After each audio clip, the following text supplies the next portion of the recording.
Before the world knew electricity, night was something different. It was deep and endless, a quiet sea of shadows stretching over towns and fields. People lived by the rhythm of the sun, waking when it rose, resting when it fell. Candles flickered in small rooms, oil lamps hissed softly in the dark, and the glow of a fire was the only friend that kept people company after dusk. In those days, light was precious, fragile and fleeting. The night belonged to dreams and to mystery. In a small wooden house in Ohio, a boy named Thomas Edison watched that darkness and wondered. He was curious about everything: why things moved, why light faded, and why sound echoed. He asked questions that few could answer. Teachers often called him slow because he did not learn the way others did. But Thomas was not slow. He was simply listening to a different kind of light, one that burned quietly inside his mind. His mother, Nancy Edison, saw that spark in him. She removed him from school and taught him at home, filling his days with books and experiments. Young Thomas built his first laboratory in the basement. The air often smelled of smoke and strange chemicals. Glass bottles rattled, and tiny sparks leapt from metal wires. He burned his fingers, broke equipment, and filled the house with noise. But he was learning. He was chasing light. As the years passed, Edison grew restless. He sold newspapers on trains, printed his own small paper, and earned enough to buy more equipment for his experiments. The world was changing fast. Steam engines roared, telegraphs clicked across miles, and cities were growing louder. But when night came, the world still went dark. Gas lamps lit the streets in small patches, but they smoked and hissed, dangerous and short-lived. Edison wanted to change that. He dreamed of a world that would never truly sleep, a world lit by endless light. By the time Edison moved to Menlo Park, New Jersey, he had become known as the Wizard. His workshop was filled with hundreds of experiments, a place where metal, glass, and imagination met. But the idea of light haunted him. Many inventors had tried to create a steady electric light before him. Their bulbs would shine for a moment, then die. The filaments, the tiny threads that carried the glow, always burned out. It was a puzzle that no one could solve. Edison refused to give up. "I have not failed," he once said. "I've just found 10,000 ways that won't work." For months, he and his assistants tested one material after another: cotton, silk, bamboo, even hair, searching for the perfect filament. Day after day, the lab glowed, flickered, and went dark again. Yet every failure was a lesson, every spark a promise. Then one cold evening in October 1879, something changed. Inside a small glass bulb, a carbonized thread of bamboo began to glow. The light shimmered softly, like a captured star. Minutes passed, then hours. The light did not fade. Edison stared, silent, as the room filled with a warm, golden radiance. The darkness had lost. After more than 2,000 attempts, he had done it. News spread quickly. People traveled from miles away to see the miracle of Menlo Park. They stood outside in the winter night, faces lit by the first electric glow the world had ever seen. Some gasped, some wept. For the first time, the darkness of night seemed fragile, a thing that could be broken. Edison smiled quietly. He knew this was just the beginning. But invention was only half the battle. Edison believed that light should belong to everyone, not just the rich, not just the cities. So he created something bigger, a system that could carry electricity from place to place, powering homes and streets. He built dynamos, wires, and generators, turning light into a living network. In 1882, he opened the first electric power station in New York City. When he flipped the switch, a wave of light spread through the streets, illuminating the night like sunrise. People leaned out of windows, children cheered, and for the first time, the city glowed long after sunset. The world had entered a new age. Factories could work late into the night. Artists painted under electric lamps. Families gathered in bright, glowing rooms. The stars were no longer alone in the sky. And yet, amidst the brightness, Edison never forgot the darkness he grew up in. The flickering candles, the soft glow of firelight, the silence that once filled the world. He understood that true light does not just come from electricity, but from the persistence of the human spirit. Edison's inventions multiplied: the phonograph, the motion picture camera, and more. But the light bulb remained his most symbolic gift. It stood for hope, for curiosity, for the belief that one person's dream could brighten millions of lives. When he looked at that glowing filament, he saw more than technology. He saw the reflection of every question he had ever asked as a boy staring into the dark. Years later, as Edison grew older, he would often sit quietly in his laboratory, surrounded by the hum of machines and the faint scent of ozone. Visitors would come to see him, the great inventor, the man who had changed the world. But he would only smile and say, "The light was always there. We just had to find it." Outside his window, cities sparkled with electric brilliance. Trains roared through tunnels lit with steady beams, and ships glowed across dark harbors. Children read books at night without fear of fire. The dream that began in a small Ohio basement had become a gift to the entire world. When Thomas Edison passed away in 1931, America dimmed its lights in tribute. For 1 minute, cities across the nation went dark, as if to honor the night that had once ruled the world, and the man who had dared to challenge it. Then, one by one, the lights came back on, glowing gently, like the memory of his spirit. Even now, more than a century later, every time a bulb flickers to life, we're reminded of that quiet boy who believed in light.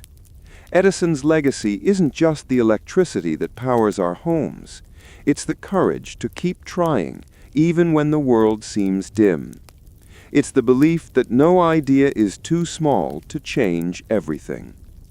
And so, as you lie down tonight, in a world where darkness is only a choice, remember that once, not so long ago, people dreamed of light. They wished for what you see every evening with the flip of a switch. That simple glow, soft, golden, endless, began as one man's stubborn dream. Close your eyes now and imagine the world before light. Feel the calm of the candle's flame, the hush of a sleeping town, the vast silence of night. Then imagine a single spark, small, fragile, defiant, spreading across time, across generations, until it touches you. That is the story of Thomas Edison, the boy who looked into the darkness and refused to stop searching until he found the light. Long before the world knew him as an inventor, Thomas Alva Edison was just a curious boy with bright eyes and an endless imagination. He was born in 1847 in a small town called Milan, Ohio, a quiet place of farms, riverboats, and wide open skies. His family wasn't rich, and his childhood was simple, but inside young Thomas's mind, a universe was forming. He wanted to know everything: how things worked, why they broke, and what made the world move. From the moment he could talk, he began asking questions. Why does the sun shine? Why do wheels turn? Why does the river flow one way and not the other? His questions often had no easy answers, but that never stopped him. While other children played games, Thomas would take apart his toys, clocks, and even his mother's kitchen tools, trying to see what was inside. Most of the time, he couldn't put them back together again, but he learned something new every time. At school, he struggled. His teachers didn't understand him. He was restless, distracted, and always full of ideas that didn't fit into the lesson plan. One teacher called him addled, meaning confused or slow. It was a word that would have crushed another child, but not Thomas. He came home one afternoon, upset and quiet. His mother, Nancy Edison, listened patiently, then smiled and said, "You are not slow, Thomas. You are just thinking differently." She decided to teach him at home, and that choice changed his life forever. Under his mother's gentle guidance, learning became an adventure. She filled his days with books on science, history, and poetry. She read him stories of inventors and thinkers who had changed the world. Thomas loved the story of Benjamin Franklin, the boy who flew a kite in a storm to discover electricity. He wanted to be like that, someone who turned curiosity into discovery. He began experimenting with anything he could find. He collected frogs, insects, and plants, labeling them like a scientist. He mixed strange liquids and powders, trying to create colors or reactions. Sometimes the kitchen filled with smoke, and his mother had to rush in to save her pots and pans. But instead of scolding him, she would laugh softly and say, "Well, Thomas, now you know what doesn't work." By the age of 12, Thomas was already working. He sold newspapers and candy on trains that ran between Port Huron and Detroit.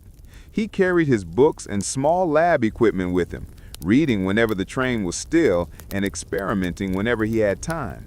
In one corner of the baggage car, he set up his first traveling laboratory. He tested chemicals, built small machines, and even printed his own newspaper called the Grand Trunk Herald. It was the first newspaper ever published on a moving train. But his experiments sometimes led to trouble. One day, a bottle of phosphorus caught fire in the train's baggage car. The flames nearly destroyed the car, and the angry conductor threw him off at the next stop along with his equipment. He lost his small lab that day, but not his spirit. He simply picked up his books and kept going. The boy who played with fire was still searching for light. Thomas was also fascinated by sound. The rhythmic clatter of the train wheels, the hum of the telegraph wires, the crackling voice of the station master. All of it stirred his imagination.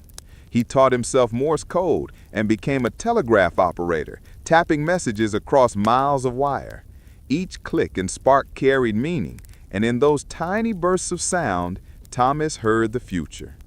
His work as a telegraph operator took him to different cities, where he met other curious minds and learned how electricity could travel. He would stay up late, experimenting in the dim light of a lantern, often forgetting to eat or sleep. He had little money, and sometimes his inventions failed, but he didn't care. Every failure brought him closer to understanding something new. People around him began to notice his strange habits, staying awake for days, mumbling to himself, sketching ideas on scraps of paper. Some thought he was odd, but others saw a spark in him. He was always thinking, always building, always trying. When a telegraph machine broke, he would repair it in minutes. When the signals were weak, he would find a way to make them stronger. Curiosity was not just a habit for him, it was his way of breathing. His fascination with electricity grew stronger each day. He imagined a world where energy could move through wires and bring power to homes and streets. But for now, he was just a boy with a dream too big for his time. In the evenings, when his work was done, he would sit by the train tracks and watch the lights fade into the horizon, wondering what lay beyond. He didn't know it yet, but he was already walking toward a destiny that would one day light up the entire world. Thomas's curiosity often got him into mischief. Once, he wanted to know how birds could fly, so he tried to make one fly by feeding it special chemicals he thought might make it lighter. The bird, of course, didn't fly, it just made a mess. Another time, he nearly blew up his home while experimenting with gunpowder. Yet through every mistake, he smiled. He loved the thrill of discovering what would happen next. At night, he would lie awake, staring at the ceiling, imagining machines that could speak, wires that could carry sound, and lights that never went out. The world around him was dark, but in his mind it glowed. He didn't yet have the tools, or the money, or the fame, only a heart that refused to ask why. His mother's encouragement stayed with him. Whenever he failed, he could almost hear her voice. "Don't give up, Thomas. The world belongs to the curious." Those words became his guiding light. He read every science book he could find, studied diagrams of machines, and wrote down his own inventions in notebooks filled with sketches and numbers. When he was a teenager, his hearing began to fade. Some said it was because of a fever, others blamed the loud noise of the train engines. But Thomas didn't mind. He said, "It helps me think. Silence lets me hear my thoughts more clearly." In that quiet world, he built his ideas piece by piece, not distracted by the noise of others' doubts. By his early 20s, the curious boy had become a man with purpose. He had saved enough money to open a small workshop where he could finally turn his ideas into reality. There, surrounded by wires, batteries, and glass tubes, he began creating devices that amazed the world. A vote recorder, an improved telegraph, and even an early version of the phonograph that could record sound. Each invention came from the same place, a childlike curiosity that refused to fade. Thomas never stopped being that boy from Ohio, the one who asked too many questions and wanted to see what was inside everything. That curiosity carried him through failure, through exhaustion, through endless nights of trial and error. It taught him that discovery is not about luck. It's about patience, imagination, and the courage to keep exploring even when others don't understand. Years later, when people called him a genius, he would smile and say, "Genius is 1% inspiration and 99% perspiration." But behind that famous quote was the same curious boy, the one who believed that every mystery could be solved, every darkness could be lit, if only you kept asking questions. The world would come to know him as the Wizard of Menlo Park, the man who brought light to millions. But long before the fame, the factories, and the glowing bulbs, there was just a boy, barefoot, wide-eyed, and endlessly curious, wandering through the world, chasing the secret of how things worked. And perhaps that is where every great story begins, with a question, with wonder, with a small spark in a young heart that refuses to fade. Thomas Edison was not born a genius. He was born curious. And that, more than anything, is what lit the path that would one day light the world. In the quiet of his workshop, surrounded by glass jars, wires, and bits of metal, Thomas Edison's imagination burned brighter than any flame. He was still a young man, restless and untamed, chasing the invisible mysteries of electricity. The world around him was changing. Telegraph wires were humming across cities, steam engines were roaring through the countryside, and factories were filling the skies with smoke. Yet, for Edison, the greatest power of all was not in machines or engines, it was in ideas. His mind sparked with them, one after another, unstoppable, relentless. From the moment he woke until late into the night, he worked. His small lab in Newark, New Jersey was alive with sound, the hiss of chemicals, the snap of sparks, the steady scribble of his pencil on paper. Assistants rushed in and out, carrying notes and glass tubes, while Edison moved among them like a conductor leading a quiet orchestra of invention. He was not content to dream. He wanted to see his dreams glow, hum, move, and speak.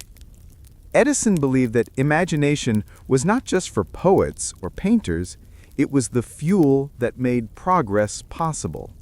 When others said something couldn't be done, that was exactly what he wanted to do. He saw problems not as walls, but as puzzles waiting to be solved. Every broken wire, every failed test, every burned-out filament whispered a secret he wanted to uncover. He once said, "I never failed once, I just found 10,000 ways that won't work." That was his philosophy, the quiet faith that every failure carried a spark of success inside it. One of Edison's earliest inventions came from his life as a telegraph operator. Working long nights, he noticed that the system could only send one message at a time. But his imagination asked a question. What if two people could send messages on the same wire at the same time? It sounded impossible, yet after many experiments and sleepless nights, he created a device that could do exactly that, a duplex telegraph. It changed communication forever and earned him his first real money as an inventor. But for Edison, the money was not the reward, the discovery was. With that success, he built his first real laboratory, a place he could fill with endless experiments. Menlo Park, that's what he called it. It wasn't just a lab, it was a dream factory. The walls were lined with shelves of strange equipment, batteries, coils, and chemicals. He hired assistants who were just as passionate and curious as he was. Together, they worked day and night, testing, building, imagining. The air was thick with the smell of metal and smoke. But inside those walls, imagination had found its home. Edison's mind was never still. He wanted to record sound, capture motion, and most of all, tame light. Every idea came to him like a flicker in the dark, a spark that demanded to be followed. He kept notebooks filled with sketches, half-finished ideas, and wild concepts that others would have called impossible. To Edison, imagination was the bridge between dreams and reality. He believed that anything the mind could conceive, the hands could build, if only one worked hard enough. Sometimes his imagination took him down strange paths. He once tried to create a talking doll powered by a small phonograph. The result was eerie. The doll's voice was scratchy and ghost-like, but it was also revolutionary. No one had ever made a toy that could speak before. Though it frightened children more than it delighted them, it showed the world how far imagination could go when combined with determination. His experiments didn't always bring success. Often they brought explosions. Bottles shattered, smoke filled the room, and sparks flew from the machines. But Edison would only smile, adjust his glasses, and start again. He had a deep love for failure because it meant he was learning something new. To him, every burst of light, every hiss of steam, every small failure was a whisper from the universe saying, "Try again." Edison's imagination was not limited to his inventions, it shaped the way he lived. He dreamed of a world connected by electricity, where homes, factories, and streets would all share the same energy. He wanted to bring light to darkness, sound to silence, and motion to stillness. People called him crazy. Some said his ideas would never work. But Edison smiled and kept working. He wasn't chasing fame or fortune. He was chasing the thrill of discovery, the spark that came when an idea leapt from the mind into the world. Late at night, When the world outside was asleep, Edison's lab glowed like a lighthouse in the dark. His assistants dozed off at their desks, but he remained awake, pacing, sketching, adjusting, dreaming. He would hold a tiny bulb in his hands, staring at it like a mystery he was determined to solve. The wires inside seemed to hum with possibility. He tested one filament after another, cotton, silk, bamboo, even hair, watching as they glowed for seconds before burning out. But his imagination refused to dim. He knew that somewhere, hid in the world, was the right material that would make his dream come alive. For Edison, imagination was not about luck, it was about persistence. He believed that the spark of an idea meant nothing unless it was fed with hard work and endless curiosity. That belief made him different from other inventors. While others gave up after failure, Edison collected his failures like trophies. He was certain that the next experiment, the next spark, would change everything. He often said, to invent, you need a good imagination and a pile of junk. And truly, his workshop was full of junk. Old wires, bits of glass, gears, screws, and metal scraps. But in those forgotten pieces, he saw endless possibilities. Where others saw trash, he saw the foundation of the future. One evening, as he tested yet another bulb, his assistant asked him if he was tired. Edison smiled faintly and said, "Tired? I'll rest when I find the light that never dies." Those words captured who he was, a man driven not by rest, but by wonder. His imagination would not let him sleep until his vision became real. As the months passed, Edison's experiments came closer and closer to success. The bulbs glowed longer each time. The sparks danced brighter. The world beyond his lab had no idea what was about to happen, but inside those walls, the dream of electric light was almost alive. His imagination was the silent fire that kept him going through the failures, the exhaustion, and the doubt. He began to see imagination as a living force, something that connected people across time. The same spark that guided him had guided inventors before him, and it would guide others after him. To imagine was to create, and to create was to give life to something the world had never seen before. Edison often thought about his childhood, the boy who had mixed chemicals in the basement, who had burned his hands and filled his home with smoke. That boy had never disappeared. He was still there, hidden beneath the wrinkles and the soot, still curious, still hungry to know more. His imagination had simply grown up, bigger, brighter, stronger. When he finally found the right filament, it felt like magic. The bamboo thread inside the bulb glowed softly, and it didn't fade. It burned steadily, beautifully, for hour after hour.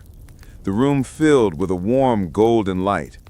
Edison stood there quietly, his eyes reflecting the glow. Years of failure, of trial and error, of long nights and endless sparks, all of it had led to this moment. The spark of imagination had become real light. That night, the world changed. But for Edison, it was not an ending, it was just another beginning.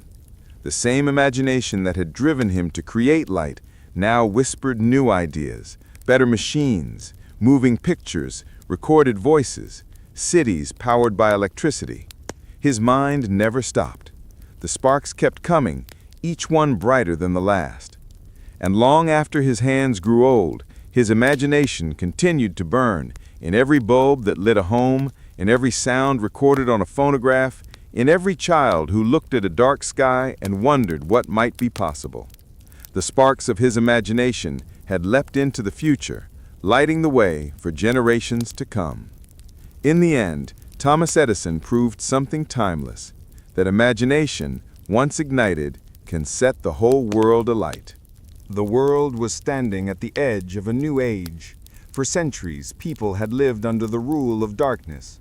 When the sun went down, cities grew quiet and still. The only lights were candles, gas lamps, and the soft orange glow of fire. They flickered, smoked, and vanished with the slightest breeze. But deep inside the minds of inventors across the world, A single question burned brighter than any flame. Could mankind create light that never faded? The race for electric light had begun, long before Thomas Edison entered the scene. Brilliant men across America and Europe were already chasing the same dream. Sir Humphrey Davy had created the first electric arc lamp decades earlier, but it was far too bright and dangerous for homes. Others had tried to make smaller lamps, but their filaments, the tiny threads that glowed, burned out within seconds. No one had found the secret to a steady, safe, and lasting light. It was the greatest scientific race of the century, and the prize was nothing less than the power to change the night itself. Thomas Edison watched this race closely. He knew that whoever succeeded would not only earn fame and fortune, but would also transform the way humanity lived. For him, it wasn't about glory. It was about possibility, the dream of turning darkness into day, of giving light to every home, every street, and every corner of the world. He had already built his laboratory at Menlo Park, a place where imagination met persistence. And in that crowded workshop, filled with tools, wires, and smoke, Edison began his journey to join the race for light. In 1878, newspapers buzzed with stories of inventors promising electric miracles, but their lamps were unstable, expensive, and short-lived. Most scientists believed electric light could never replace gaslight. Edison disagreed. He told the reporter, "We will make electricity so cheap that only the rich will burn candles." People laughed, but he meant every word. He started his experiments with the same relentless energy that had carried him through all his inventions. He and his assistants worked 16 hours a day, testing different materials to find the perfect filament. They tried metal wires, plant fibers, and every chemical they could think of. Some glowed for a moment and died. Others burst into flame. The lab was filled with failures, hundreds, then thousands. But Edison saw each one as progress. He said, "I have not failed. I've just found 10,000 ways that won't work." Outside Menlo Park, the world watched with curiosity. Newspapers called him the Wizard of Menlo Park, the man who could make anything happen. Yet inside his lab there was no magic, only sweat, patience, and the quiet hum of determination. He recorded every test in his notebooks, scribbling numbers, sketches, and notes until the pages turned black with ink. The greatest problem was finding the right filament, something that could glow brightly without burning up. Edison tested platinum, nickel, and iron, but none of them lasted long enough. He began to suspect that the answer wasn't metal at all. What if the perfect filament was something simple, something from nature itself? He sent his team searching everywhere for plant fibers that could survive the heat. They tested cotton thread, hemp, and even fishing line. The results were disappointing, but Edison refused to stop. Then, one evening in October 1879, something remarkable happened. Edison decided to use a thin piece of bamboo, carefully carbonized, turned into charcoal, and sealed inside a glass bulb with no air. When he connected the wires and flipped the switch, the filament began to glow. The light shimmered softly, golden, and steady. Seconds passed, then minutes, then hours. The team gathered around the bulb in silence. It didn't burn out, it didn't explode. It kept shining, not for minutes, but for more than 40 hours. In that moment, history changed. The darkness that had ruled for thousands of years had met its match. Edison looked at the glowing bulb and whispered, "We've got it." The race for light was over. News spread quickly. The newspapers announced that Thomas Edison had tamed electricity. Crowds began to gather outside Menlo Park, eager to see the miracle with their own eyes. When Edison lit up his laboratory with dozens of glowing bulbs, people gasped. The golden light filled the night like sunrise. Horses stopped in the street. Children pointed and cheered. For the first time, night seemed less mysterious, less frightening.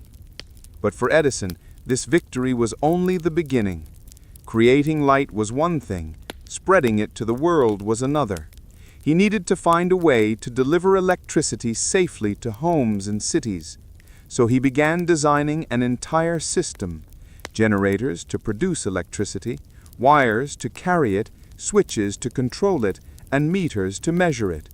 No one had ever built anything like it before. It was an enormous challenge, but Edison saw it as the next step in his race. He worked day and night, sometimes sleeping on the floor of his lab, his boots still on. His team built massive dynamos that could power hundreds of bulbs. They designed underground cables and street lamps. And on September 4th, 1882, Edison stood in his office on Pearl Street in New York City, ready to turn on the world's first electric power station. He flipped the switch, and suddenly, dozens of buildings in Lower Manhattan came alive with light. People crowded the streets to see it. They stared up at the glowing windows, amazed by the gentle brightness that replaced the old, smoky gas lamps. The world had never seen anything like it. It was as if day had returned to the city after sunset. A reporter wrote, "Edison has banished the night." The race for light had ended, and humanity had won. But in truth, Edison knew that this was only the first lap. His invention opened the door for 1,000 new ideas: electric trains, telephones, movies, radios, and more. The spark that had begun in Menlo Park had spread across the globe, illuminating not only streets and homes, but also imaginations. Still, not everyone celebrated his triumph. Rivals like Nikola Tesla and George Westinghouse soon joined the battle, offering their own systems of electricity. Edison's direct current fought against Tesla's alternating current in what became known as the War of Currents. But Edison didn't fear competition. He believed that progress was never a single man's race. It was a relay, passed from one mind to another. In later years, Edison often looked back on those early nights in Menlo Park. The failures, the long hours, the flickering sparks that filled the room. He said, "Our greatest weakness lies in giving up. The most certain way to succeed is always to try just one more time." It was that belief that had carried him through the darkness. The invention of electric light changed more than science. It changed human life itself. It extended the day, giving people time to read, work, and dream long after sunset. It made cities safer and homes brighter. It turned the night from a symbol of fear into one of beauty. And it proved that with enough imagination and determination, even the deepest darkness could be overcome. Edison's light bulb became a symbol of human potential, the idea that a single spark born in one man's mind could illuminate the entire world. From the glow of a small bamboo filament came the endless lights of modern life. Neon signs, street lamps, skyscrapers glowing against the night sky. Every bulb that flickers on today carries a trace of that first moment when a man in a cluttered lab watched a fragile thread of light and saw the future. Years later, when Edison was asked what kept him going during those years of failure, he smiled and said, "I never once stopped believing that there was a way. The secret is not genius, it's persistence." Those words became his legacy. And so, the race for light was more than a contest of invention. It was a race of faith. Faith that curiosity could conquer ignorance, that hard work could conquer failure, and that light could conquer darkness. the world would never again be the same. Even now, as cities shimmer with millions of electric lights, the spirit of that race still shines. Every time a bulb flickers on in a quiet room, every time a street glows under the stars, it is a whisper from that long-ago night at Menlo Park, a reminder of the moment when humanity finally caught the light it had been chasing for centuries. The race for light was not about speed or competition. It was about hope. It was about one man's belief that even the smallest spark of imagination, nurtured with patience and courage, could illuminate the darkness of the world. And as long as that belief endures, the light will never fade. When Thomas Edison finally held in his hands the first glowing bulb that burned steady through the night, he knew it was not the end of his journey. It was only the beginning. The world outside Menlo Park was vast, full of people still living in darkness when the sun went down.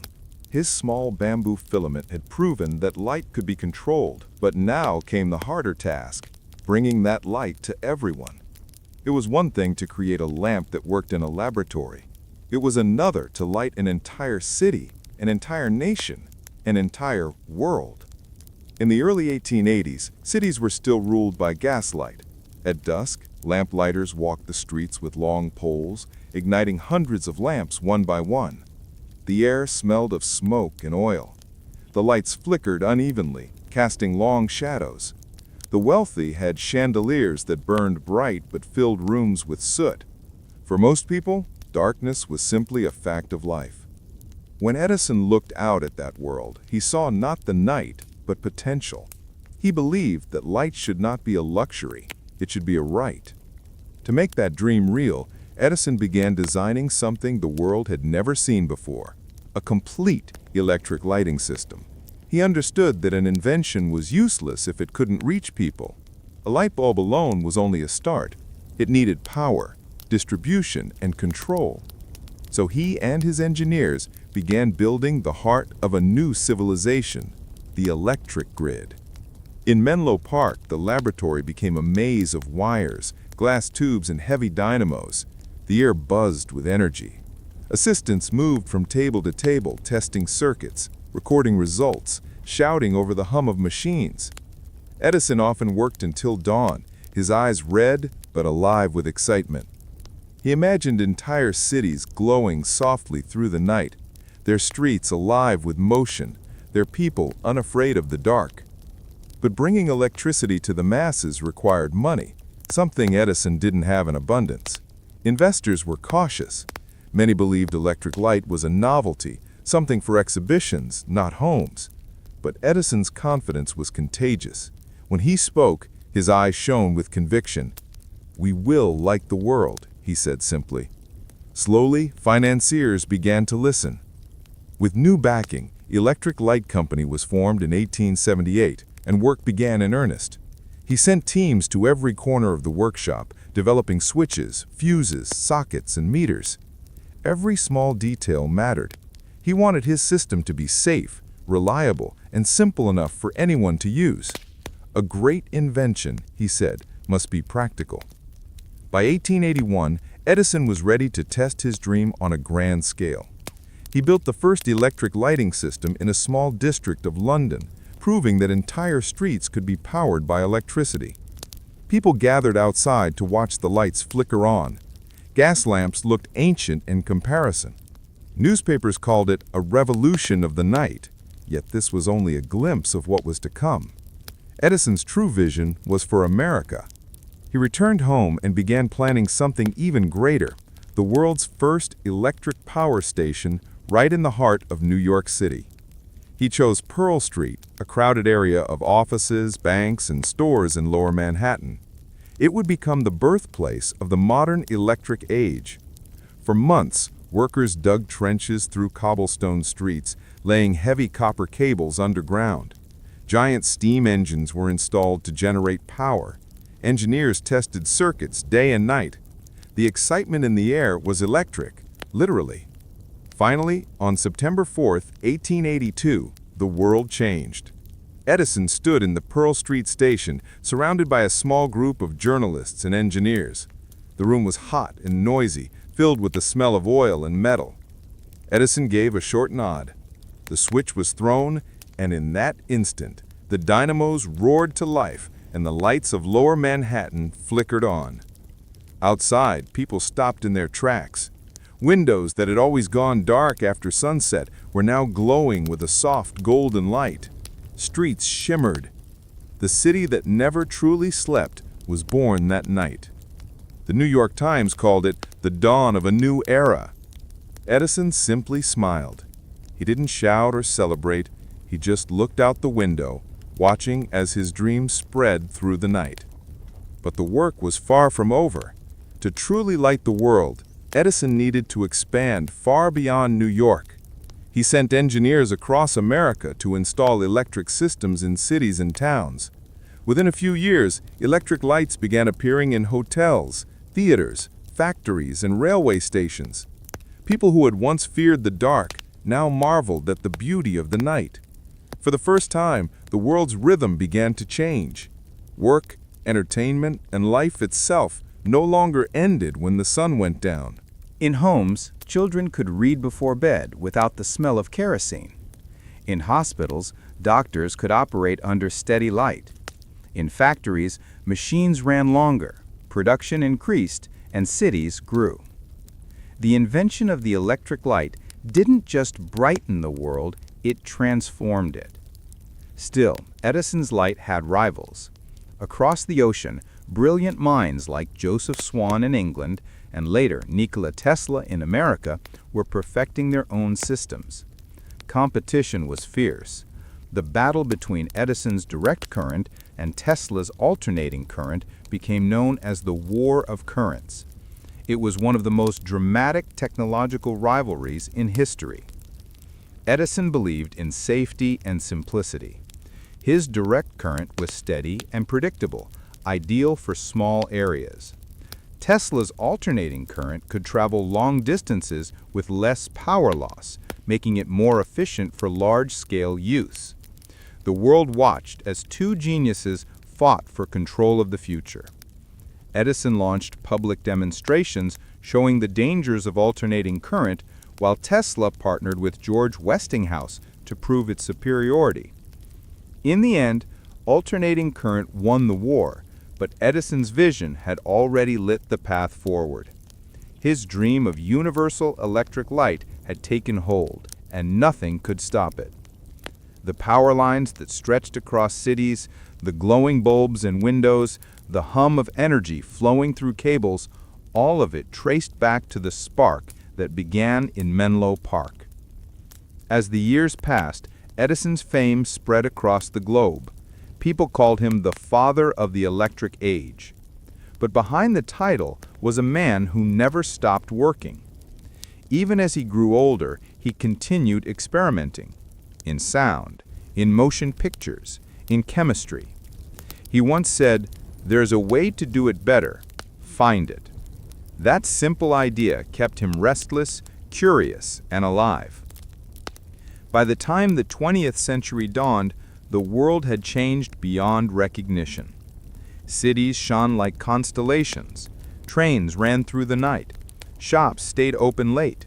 The modern era was born from light. Edison's invention had become more than a tool.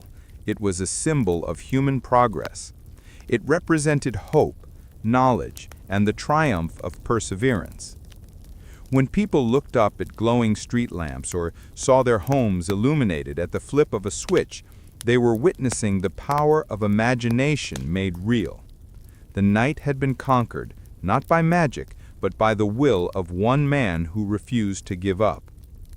Even decades later, when Edison was an old man walking through his laboratories, he would sometimes pause by one of his early bulbs. Some of them still glowed faintly after all those years. He would smile softly, not out of pride, but gratitude. He once said, "We didn't just invent light. We gave the world a new way to live." Indeed, that light changed everything. It bridged continents, fueled industry, and brought people together. Electric light became the heartbeat of civilization, glowing in factories, homes, ships, and cities, from New York to Tokyo. The darkness that had once defined human life was now just a memory. Edison's story is not only about invention, it is about faith, the belief that no dream is too big, no problem too complex, and no night too dark to overcome. He showed the world that progress doesn't come from genius alone, but from persistence, courage, and the refusal to stop trying. Today, when a light switches on in a quiet room, it is more than just electricity. It is the echo of a moment more than a century ago, when a man in a cluttered workshop believed he could light the world and did. The cities that shine at night, the plains that cross glowing continents, the streets alive with color, all carry a trace of his dream. The light of Edison is not just in the bulbs we use, it's in the spirit of invention itself. It reminds us that even in the darkest moments, one idea can illuminate the path forward. And so the story of Thomas Edison and the light he gave the world is not merely history, it is a living flame. Every spark of creativity, every innovation, every moment of inspiration that brightens our world is part of the same story. Edison once said, "The value of an idea lies in the using of it." He used his idea to lift humanity out of the shadows. The rest of us carry that light forward. The lamps that glow in our cities tonight are his legacy, proof that one dreamer, armed with patience and purpose, can truly light the world. In the later years of his life, Thomas Edison had grown into a legend. His name was known in every corner of the world. Children learned about him in school, factories ran on his inventions, and cities glowed with the light he had helped create. Yet behind the fame and success, there was an older man who carried not pride, but quiet wisdom. He had spent a lifetime chasing ideas, breaking through failure, and illuminating darkness, not just in the world around him, but in the hearts of those who believed in dreams. By the time he was an old man, Edison had learned something deeper than science could ever teach. It was not about wires, bulbs, or machines. It was about life itself, about patience, humility, and the courage to keep going when the world seemed to fade into shadow. That was his gentle lesson to the generations who would follow. One autumn evening, Edison sat on the porch of his home in West Orange, New Jersey. The air was cool, and the horizon burned orange with the last light of the setting sun. Inside, his house was filled with reminders of his long life, photographs, notebooks, and the faint hum of old electric lamps. A young reporter had come to interview him, curious not about inventions, but about wisdom. "Mr. Edison," the young man asked, "after everything you've accomplished, what do you think is the most important thing a person should know?" Edison smiled, his face lined with the years. "That's a question people don't ask often enough," he said softly. He leaned back in his chair, his eyes half closed, and began to speak not with the voice of a scientist, but with the calm tone of a teacher who had lived his lessons. "When I was a boy," he began, "I was considered a failure. Teachers thought I was slow because I asked too many questions. But my mother, she saw something in me that no one else did. She taught me that curiosity is not foolishness. It is the beginning of everything. That was the first lesson I ever learned. Never be ashamed of your curiosity. It's the spark that lights every discovery." The reporter listened quietly as the old inventor spoke. Edison's voice was low, but his words carried warmth and conviction. The second lesson came from failure. People like to remember success stories, but they forget the thousands of times that come before success. When I was working on the light bulb, I failed again and again. But I never called them failures. I called them steps. Each mistake was a teacher showing me what didn't work. If you look closely, every disappointment hides a small piece of truth. You must learn to see it. The wind rustled through the trees, and for a moment, Edison fell silent. His eyes drifted toward the horizon, where the last glow of sunlight met the deepening blue of night. "You see that?" he said, pointing. "That's how life is. Every day ends, every light fades, but not forever. The sun will rise again, just as ideas rise again after we think they failed. The world teaches us patience, if we're willing to listen." The reporter nodded, taking notes, but Edison noticed and chuckled. "Don't write everything down," he said gently. "Some things you have to feel, not record." He leaned forward, resting his hands on his knees. "I once thought that invention was about power, about changing the world. But as I grew older, I realized it's about service. Every idea should make life better for someone else. What good is light if it only shines for you? Real invention, real progress, is when your light helps others see their way." He paused again, his gaze softening. "There's another lesson, too, maybe the hardest one. Never let pride blind you. I made many mistakes, not just in the lab, but in life. I was stubborn. I argued with other inventors, sometimes out of ego. There were moments I should have listened, instead of proving I was right. You can be brilliant and still be wrong.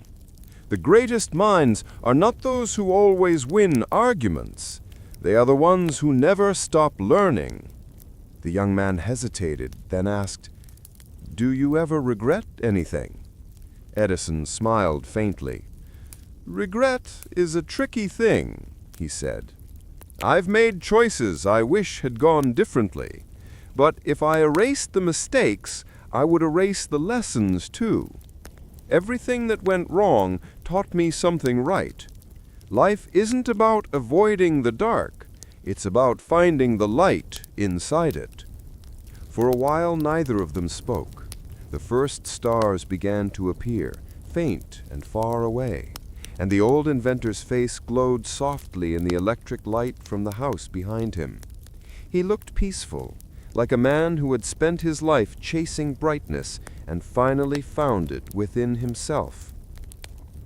"When I built the first electric station," he said after a moment, "people stood in the streets, amazed by the light. They thought it was magic.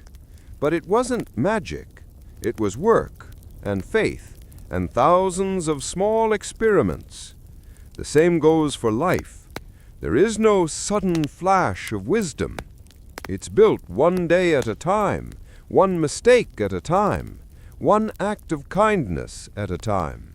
That's the real miracle." The young reporter looked up. "Mr. Edison, do you think anyone can do what you did?" Edison laughed softly. "Of course. Maybe not in the same way, but anyone can bring light into the world. You don't need a laboratory. You just need purpose. Some people light the world with inventions. Others do it with words, with music, with kindness. Every person has their own light. The question is, will you let it shine?" He closed his eyes, remembering the long nights in Menlo Park, the failures, the laughter, the exhaustion, the moment the bulb first glowed. "When that first light stayed on, I felt something that had nothing to do with science. It was hope. That's what light is, hope made visible." As the interview drew to an end, the young man thanked him and began to gather his notes. Edison stopped him with one last thought. "Remember, you don't measure a person's life by how bright their light burns, but by how many others they've lit along the way. The reporter left that night with more than an interview. He carried a lesson that would stay with him forever. The next morning, newspapers printed Edison's words, and readers across America felt something stir in their hearts. It wasn't just admiration, it was inspiration. Years later, after Edison passed away, millions of people turned off their electric lights for 1 full minute in his honor. Across the world, cities fell into gentle darkness, a tribute to the man who had given them light. When the lights came back on, it felt as though his spirit still lived in every glowing bulb. Edison's gentle lesson continued to echo through generations. Children learned that curiosity is not foolishness. Inventors learned that failure is not defeat.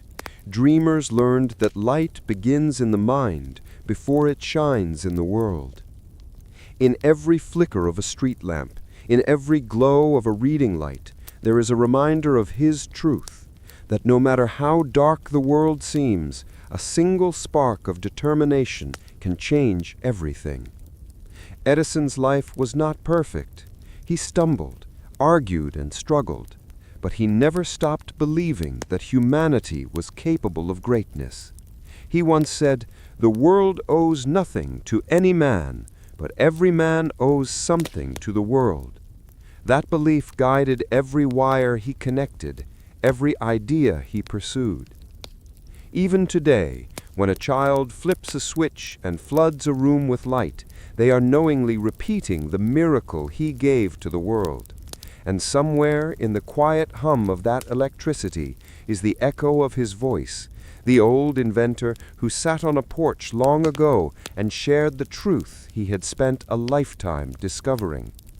The gentle lesson was not about brilliance or invention. It was about kindness.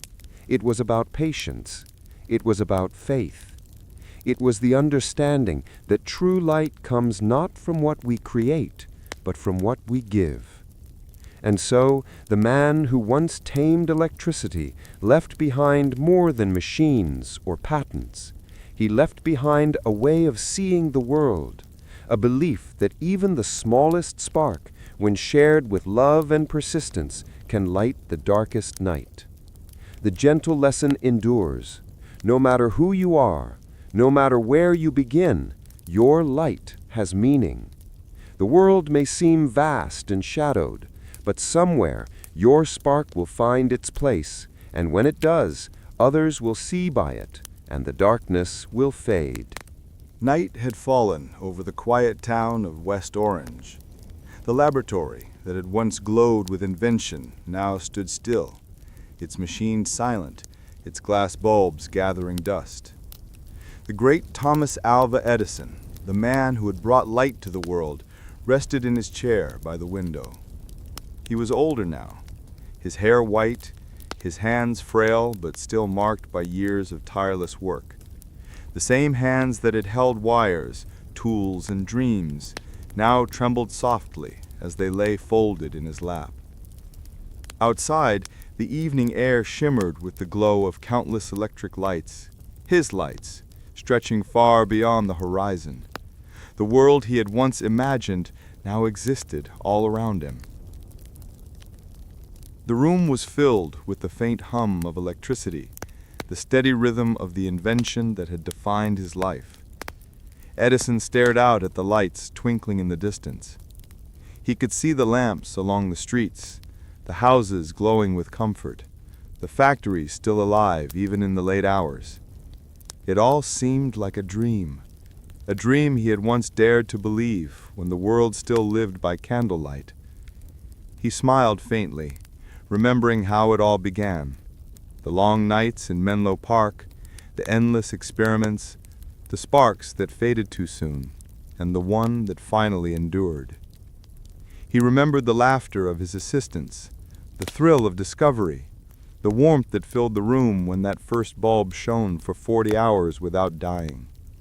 It had not just been the light of a filament, it had been the light of hope, of faith, of human possibility. That small glow had grown into millions. Now, as the final years of his life approached, Edison felt no regret. He had lived fully, loved deeply, failed often, and never stopped learning.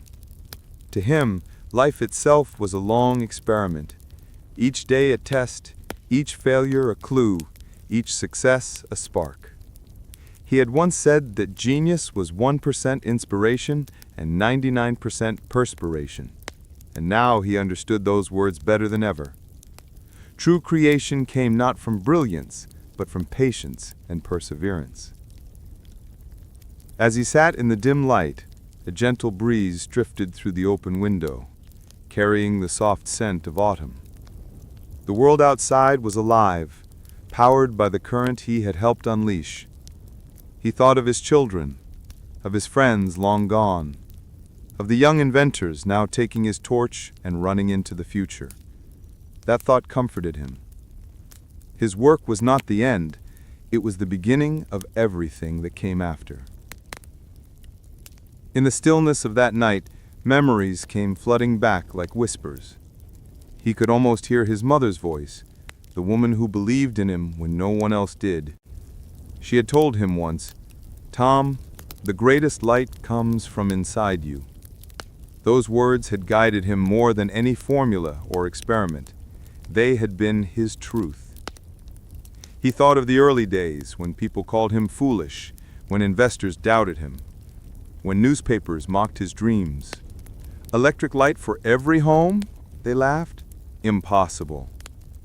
But he smiled through the ridicule, because he saw something they couldn't see. A future where darkness was not a limit, but a challenge.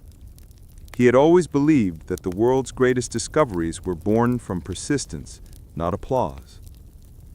Now, the very streets that had once been dark were alive with brilliance. Cities glittered through the night like living constellations. Ships sailed oceans guided by electric beacons. Trains roared across continents under glowing lamps. And in every corner of the world, his invention lived on. Yet as he looked out into that ocean of light, Edison felt something quiet and profound, a peace he had rarely known in the chaos of creation. He whispered softly to himself, "The light was never mine to keep. It was meant to be shared." The clock ticked slowly in the background. The laboratory had become a museum of his past. Shelves lined with failed experiments, broken prototypes, and yellowed notes filled with his handwriting. To a stranger, they might look like relics of the past, but to Edison, they were the story of a lifetime. Every smudge of ink, every scrap of wire was a reminder that progress is built on the courage to try again. He leaned back and closed his eyes for a moment, listening to the hum of electricity beyond the walls. He could hear the faint murmur of life, the laughter of children in distant homes, the chatter of people walking beneath streetlights, the soft rumble of a train in the distance. The world was awake because of light, his light, and that thought filled him with gratitude. He thought of the young dreamers who would come after him, the ones who would take his work and push it further. He had lit the world, but they would electrify the future. Somewhere, a boy or girl might be staring at a lamp, wondering how it worked, their imagination sparked by curiosity. That was his true legacy, not the invention itself, but the inspiration it carried. He had spent years teaching others that failure was not the end, that discovery was born from persistence. He hoped that lesson would outlast him. For all his inventions, Edison knew that his greatest creation was the belief that nothing was impossible if one dared to keep trying. The night grew deeper. Stars shimmered above, faint against the glow of the modern world. He smiled at the irony. Once he had chased the stars for light, and now his own creations dimmed their glow. But he knew that both, the celestial and the electric, served the same purpose: to remind humanity that even in the vast darkness, light always finds a way.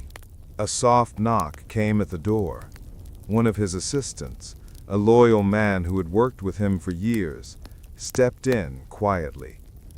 "Mr. Edison," he said gently, "it's late. You should rest." Edison nodded but didn't move. His eyes were fixed on the horizon, where the glow of the city met the night sky. "Do you see that?" he asked.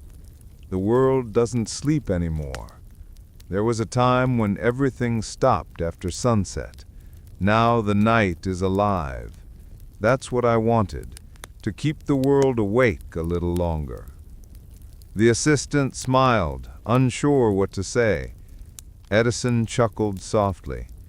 "You know," he said, "when I first saw that bulb glow, I thought I had created something small, a lamp for homes, a tool for work. But now I see it was more than that. It changed how people live, how they dream. It gave them time to think, to read, to hope. That's the real light."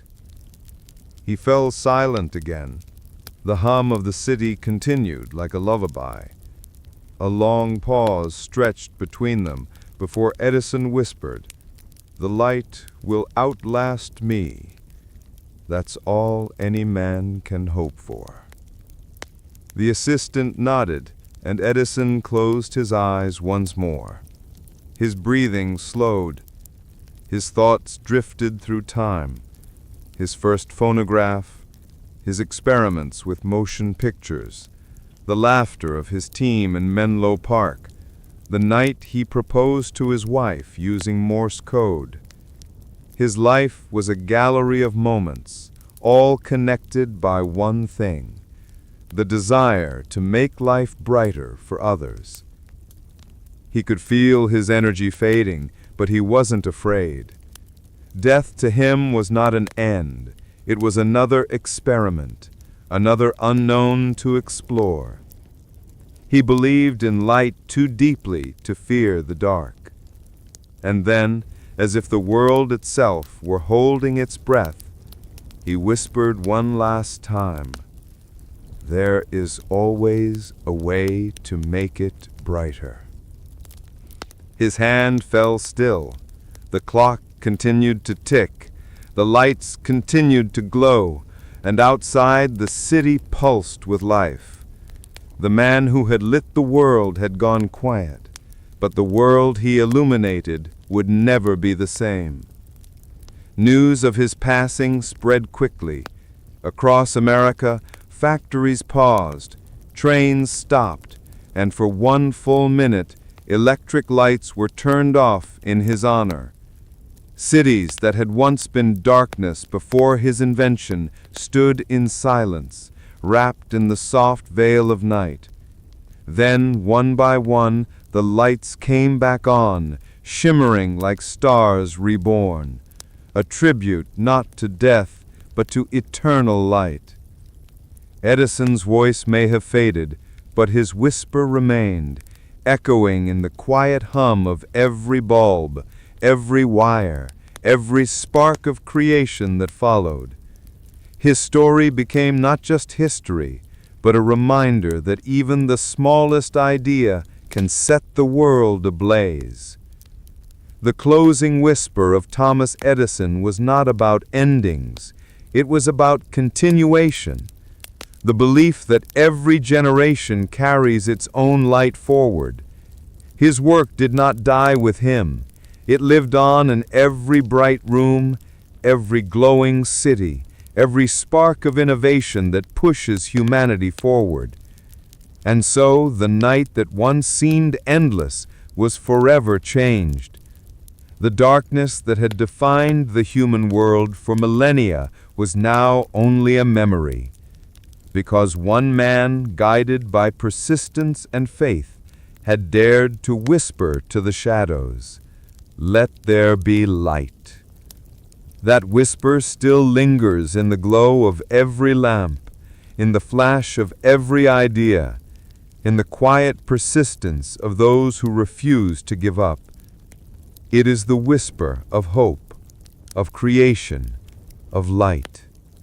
The world continues to shine, and in that endless brightness his spirit endures.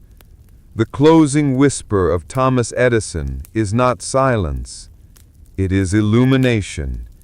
It is the soft, eternal hum of light that will never fade.